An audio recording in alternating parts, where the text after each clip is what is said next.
এটা ଆପଣଙ୍କର ଆଜ୍ଞା କୋଉ ବ୍ୟାଚ୍ର ବନ୍ଧୁ ମିଳନ ହେଉଥିଲା? ଆମର ଏଇଟା ପ୍ରତାପ ହାଇସ୍କୁଲର 1977 ବ୍ୟାଚ୍। ଆଚ୍ଛା ବହୁତ ବର୍ଷ ହେଲାଣି ଆମେ ଏକାଠି ହେଇପାରିନଥିଲୁ, କିଏ କୁଆଡ଼େ ସବୁ ଥିଲେ। ସନ୍ତୋଷ ଦାସ ଆମ ସାଙ୍ଗ ଆଉ ଉମେଶ ମହାନ୍ତି ଏ ଦୁଇ ଜଣ ମିଶି ସବୁ ସାଙ୍ଗମାନଙ୍କର ସବୁ ଫୋନ୍ ନମ୍ବର ସବୁ ସଂଗ୍ରହ କଲେ, ହ୍ୱାଟ୍ସଆପ୍ କଲେ, ଯାହାଫଳରେ କି ଆମେ ସବୁ ଏକାଠି ହେଇ କିନ୍ତୁ ଗୋଟେ ବନ୍ଧୁ ମିଳନର ଆୟୋଜନ କରିଛୁ। 4 ବର୍ଷ ହେଲା ଏଇଟା 4ର୍ଥ ବର୍ଷ ଚାଲିଛି। ଆଉ ଆସନ୍ତା ବର୍ଷ ଏହାର ଆମର 50 ବର୍ଷ ହେଇଯିବ। ଆସନ୍ତା ବର୍ଷ ଆଉ ଟିକେ ଉନ୍ନତ ଧରଣ ଭାବରେ କରିବୁ ବୋଲି ଭାବିଛୁ। ତେଣୁ ଆମର ସମାଜକୁ ବାର୍ତ୍ତା ହେଲା କ'ଣ, ବର୍ତ୍ତମାନ ଯେଉଁ ଯୁବପିଢ଼ି ଆସୁଛନ୍ତି ସେମାନେ ଏମିତି ସାଙ୍ଗସାଥି ପାଖରୁ ବିମୁଖ ହୋଇଯାଉଛନ୍ତି। ତେଣୁ ଆମେ ସେମାନଙ୍କୁ ଅନୁରୋଧ କରିବୁ ସେମାନେ ସବୁ ବନ୍ଧୁମାନଙ୍କ ସାଙ୍ଗରେ ଏକାଠି ହେଇ ବନ୍ଧୁ ମିଳନ ଆୟୋଜନ କରି ଜୀବନକୁ ଘର କରିବା।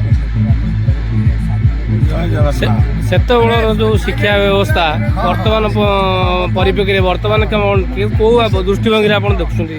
ନାଇଁ, ସେତେବେଳେ ଯେଉଁ ଶିକ୍ଷା ବ୍ୟବସ୍ଥା ଥିଲା, ସେତେବେଳେ ଯେଉଁ ଗୁରୁ ଛାତ୍ରର ସମ୍ପର୍କଟା ବହୁତ ନିବିଡ଼ ଥିଲା, ଆତ୍ମୀୟ ଥିଲା। ସେତେବେଳେ ଗୁରୁମାନେ ଆମକୁ ମାନେ ବେତ ବାଡ଼ି ଯେଉଁ ଅମରି ବାଡ଼ି ଗୋଟେ ଉଡ଼ି ଯାଉଥିଲା ଆମ ପିଠି ଉପରେ, ହେଲେ ଆମେ ସେଟାକୁ ଭଲ ଖରାପ ଦୃଷ୍ଟିରେ ଦେଖୁନଥିଲୁ। ଆମ ଗୋପବନ୍ଧୁ ଥିଲେ ମାନେ ଗୋଟେ ଅମରି ଗୋଟେ ଲୋକଙ୍କ ପିଛା ଉଡ଼େଇ ଦେଉଥିଲେ। ମାନେ ସେତେବେଳେ ଯେଉଁ ଆତ୍ମୀୟତା ଥିଲା ଗୁରୁ ଛାତ୍ର ସମ୍ପର୍କ, ବର୍ତ୍ତମାନ ସେଟା ଶିଥିଳ ହେଇଯାଇଛି। ଯାହାଫଳରେ ଶିକ୍ଷାଗତ ଯୋଗ୍ୟତା ବର୍ତ୍ତମାନ କ'ଣ କହିବେ? ଏଇ ଯେଉଁ ଚାଲିଛି ଗୋଟେ ବନ୍ଧୁମେଳ ବହୁତ ବର୍ଷ ଆପଣମାନେ ଏକାଠି ହେଲେ, ଆଜ୍ଞା ଆଗର ଫ୍ରେଣ୍ଡସିପ୍ ଏବେର ଫ୍ରେଣ୍ଡସିପ୍ ଭିତରେ ଫରକ କ'ଣ ଦେଖୁଛନ୍ତି ଆପଣ? ନାଇଁ, ଆଗର ଫ୍ରେଣ୍ଡସିପ୍ ଆମେ ଦେଖୁଛୁ ଆମର ଯେଉଁ ସେତେବେଳେ ସ୍କୁଲ ଥିଲା ଗୋଟିଏ ପ୍ରକାର, ଯେଉଁଟାକି ଓଡ଼ିଆ ମିଡ଼ିୟମ୍ ଥିଲା। ବର୍ତ୍ତମାନ ଇଂଲିଶ ମିଡ଼ିୟମ୍ ଆଉ ସବୁ ଗାଁ ଗହଳି ସବୁଆଡ଼େ ସ୍କୁଲ ହେଇଗଲାଣି।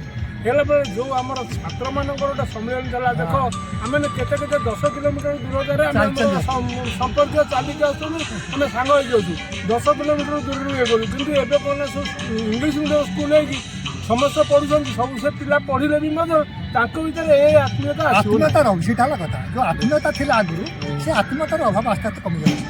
ଖାଲି ସାଙ୍ଗମାନଙ୍କ ଭିତରେ ନାହିଁ, ପରିବାର ଭିତରେ